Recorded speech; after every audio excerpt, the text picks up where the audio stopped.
everybody, I'm Anna. And I'm Michelle. We're the two mythical unicorns, and today we're talking about Good Omens. Mm-hmm. We're talking both about the book and the TV series. Right. Because this was one of the books you recommended to me. Yep. And I've read it, and I was going to read it faster, but I didn't. That didn't happen. No. So I read the book. Right. And I liked it.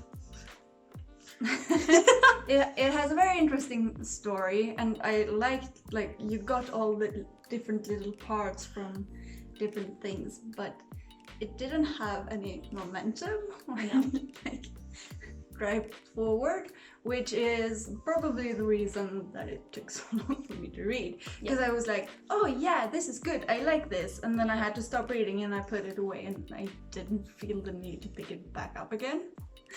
I haven't read this book in quite a few years. Yeah. So it's also like, it's not that fresh in my mind.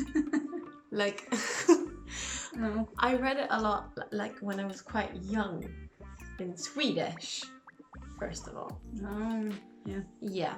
And I reread it in, I don't know, 7th grade possibly, in English.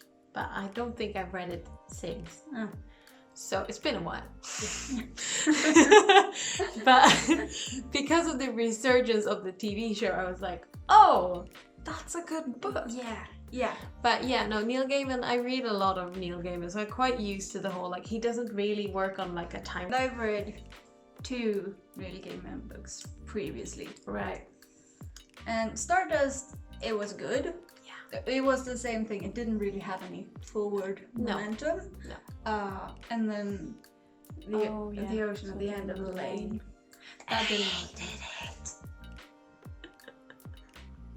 I hated it. It's It made me feel so bad. yeah, I remember this. So many bad emotions. But this was good. Yeah, this is good. Yeah, there's not any forward momentum. Yeah. But and I felt a bit sad that I didn't get any more of Crowley and A Seraphim. But yeah, it was really good. The TV show fixes that. Yeah, best romance ever. Oh my god. Should we maybe say what the book is about? So the basic plot is there's an angel and a demon that's been on Earth for about 6,000 years and sort of fallen in love with it, and they're sort of like advocates for their different parties, which is just Sides. you know, heaven and hell. Yeah. And the apocalypse is about to happen, and they know that this is about to happen, and they would like it not to. But I must say, the TV series, it follows the book really, really closely. Yeah. Like, I've never seen anything like it. Well, that's probably because Neil Gaiman wrote it. Yeah, but it's like almost to the word. Yeah. There are a few Well, things, of course. obviously, but Because certain things are strictly like fiction, and certain things work better on like the screen. yeah, God read parts of the book. I love it. Yeah, I love that. It was amazing. I told a friend, I was like, it's great, you have to watch this. And he watched the first episode, and he was like, I felt like that was like lazy storytelling. I was like, I loved that. Yeah, I loved it too. It was so great. And it was like all these things happening, and a lot of times when you adapt from a book to a movie or a TV show, there are so many things that get lost in translation because you can't put the words in, and you can't really show it. It can only be told. Yeah. And they fix it. It's perfect. Yeah. It's great. And David Tennant. Oh my god. Yeah. He's amazing. It's perfect. Yeah. But also, like, Michael Sheen as a Seraphim is also a perfect casting. Yeah. And when I read the book, I knew that David Tennant was gonna be in it. Right. But he's called Crowley. Yeah. And where do we have the only Crowley I've known from before. Yeah, Supernatural. Yeah. So that is the dude I saw in front of me. And then I watched the TV show and I was like, yes. That is a better Crowley. I have a particular like my favorite of or like scene in general is I know the episode. It's episode 3. Okay. And it's the beginning when we see them getting to know each other. Yeah, during the years. Yeah, during all, and I was like, this is amazing. That isn't in the book, I right? don't think so. I Because I was like, it. I don't recognize this. No. Have I missed anything? No, I don't or think did I so. skim something that I shouldn't have? No, I don't recognize it, which is probably why I loved it, because I was like, we're getting to see how like their relationship developed and how like it's so good. It's amazing. It's probably my favorite part of the entire series, because like, this is fantastic. I could watch just this forever. And then comes the intro, like the song. Right. And it's a really long intro. Yeah. Alex was like, wait, is this the end? No. But also the intro. Oh, It is terrifying and and awesome. beautiful. It's so well done. It freaks me out. Yeah. But so good. It's so good. Like the way they're kind of bouncing. Yeah. It's just the animation of it is so Spectacular. so great. I know. And one of my favorite parts, okay, this is major spoiler. Yeah, I figure if you clicked on this. Yeah. But just warning, major spoiler. It's in the last episode when they are talking and they're buying something, if it's ice cream or something in the park, and they're kidnapped. Yeah.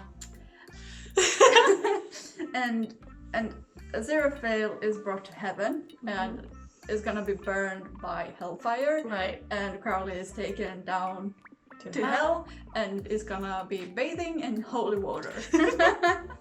And I was like, yeah, they're not gonna kill them. And we were discussing like, okay, but how do you think they do this? Like, how do they manage to get out of this? And they've just switched bodies. I guess, yeah. Like changed their bodies to look like each other. Yes. Yeah. And Aziraphale is just bathing in the holy water and the demons are freaking out. And It's amazing.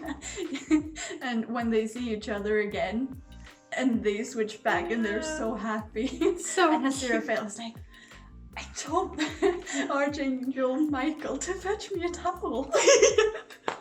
He's so happy. He's so cute. He's amazing. That entire part, that is my favorite. That's amazing, yeah. I love it. Yeah. It's so good. Yeah. Did you watch it one more time? Yes. Yeah. Okay. So I watched the entirety. I started in the afternoon and I ended at 1 o'clock in the morning. Yeah.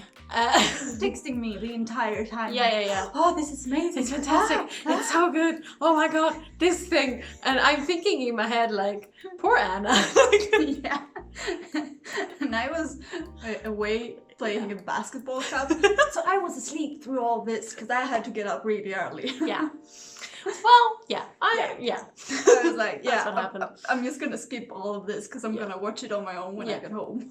Yeah, and it's one of these things where you're telling yourself like, don't hype this thing up for the other person, but you also like, you can't help it. It can't contain all the emotions. And then you watched it again. Yes. Yeah. So I watched it again. Like when we got back, I think I essentially just put it on a loop. I don't know how. Like it's just It's just. So yeah. Yeah. So the basketball cup, I traveled up there. So I was away for it for a couple of days, and then I came back and I was like, I can watch this again. That's fine. And like on the train up, because it was a 3-hour train journey up to Gothenburg, and I just watched 2 of my favorite episodes on the way up. So like the day after I finished the entire thing, I just watched again. Yeah. We watched the first 2 episodes on the Sunday. And then Alex was like, yeah, we're not gonna watch anymore until you've finished your home exam. Nice. I was like, no. But yeah. Well done. yeah, I finished it 2 days early. And then when I finished, I was like, now we're gonna watch it. Now it's time. Yeah, and it's one of these things where it's like, I love the fact that it's, you know, it's a miniseries. There's the 6 episodes, and that is it. Yeah. There's no talk about like continuing on or anything, which I like. You feel finished. Yes. You feel Like they've told this story. You feel satisfied. Yes. When it ends. Yes. I mean, I would like more of the bromance. Well, of course, but who doesn't after watching that? I've watched like interviews with Michael and David afterwards, just because why not, right? Just listen to them talk about things. Yeah. And they essentially are like, yeah, but they're kind of in love with each other, but they're not, because they're not human beings. Yeah. And you're like, oh, yeah, that's true.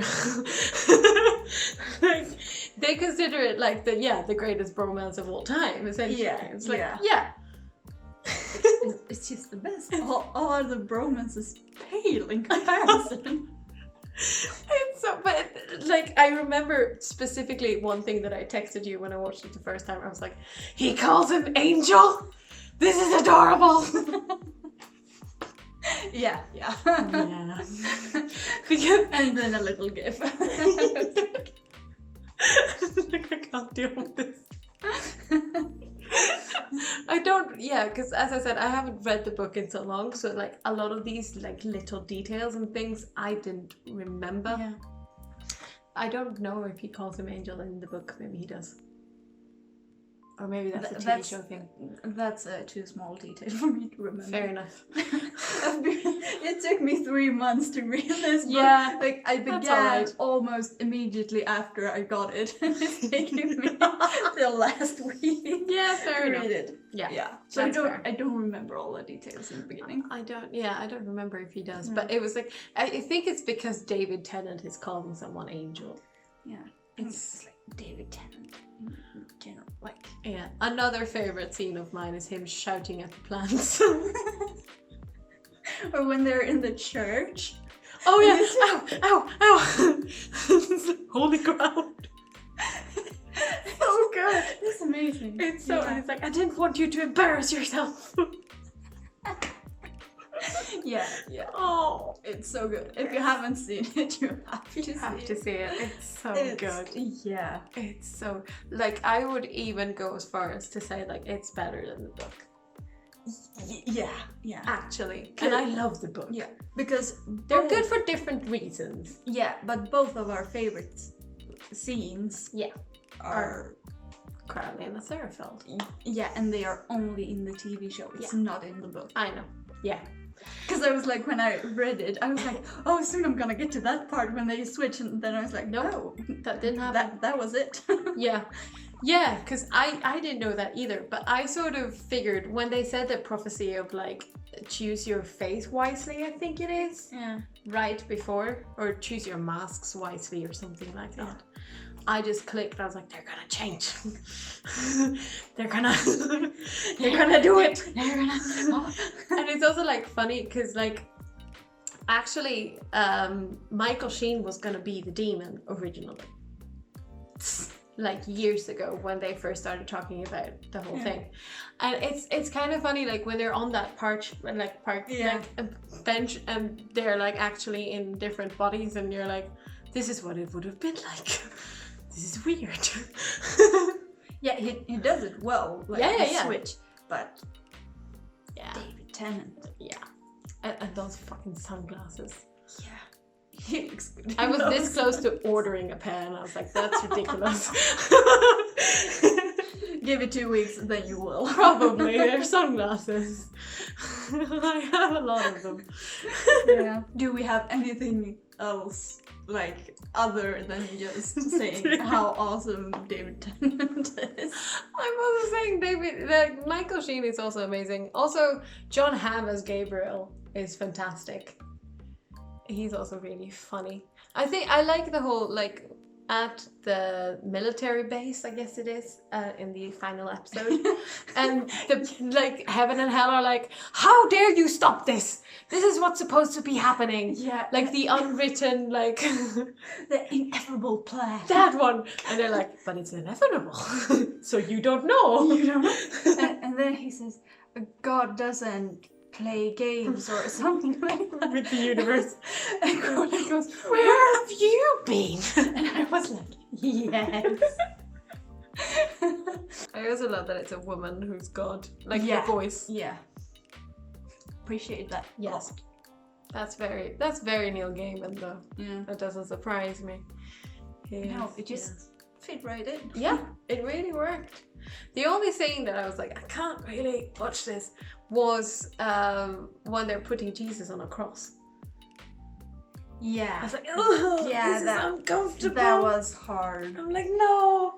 Yeah, I was kind of looking That at was like the only scene where I was like, this is turning my stomach. This is terrible. Yeah.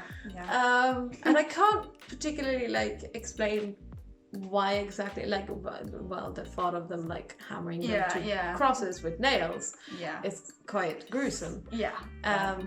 That was not comfortable. Yeah, no, I was like, oh, this is. Yeah. And Noah's Ark, when he's like, oh, the unicorn! And It's fine, you have another one. Like, I knew it! There have been unicorns. Yes!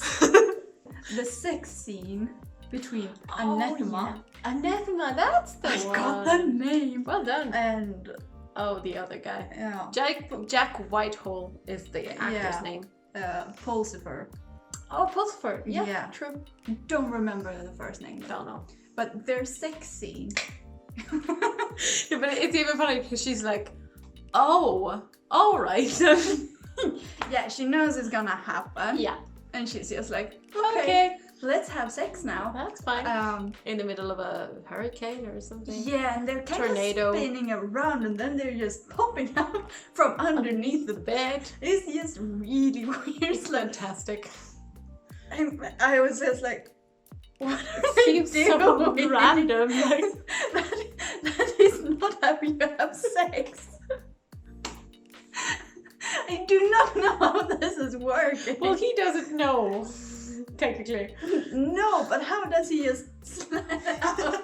Then he slides in, and then later she slides out from under the bed and she goes like, how does this work? What are you doing under there? You probably don't want to know. No, probably not. Oh my god. Yeah. And it was hilarious. Yeah, it was really funny. I'm gonna give you That's that. sort of the point of that scene, I think. Yeah. It's like, What is happening? Now I don't think I have any more to say. no, I don't think so.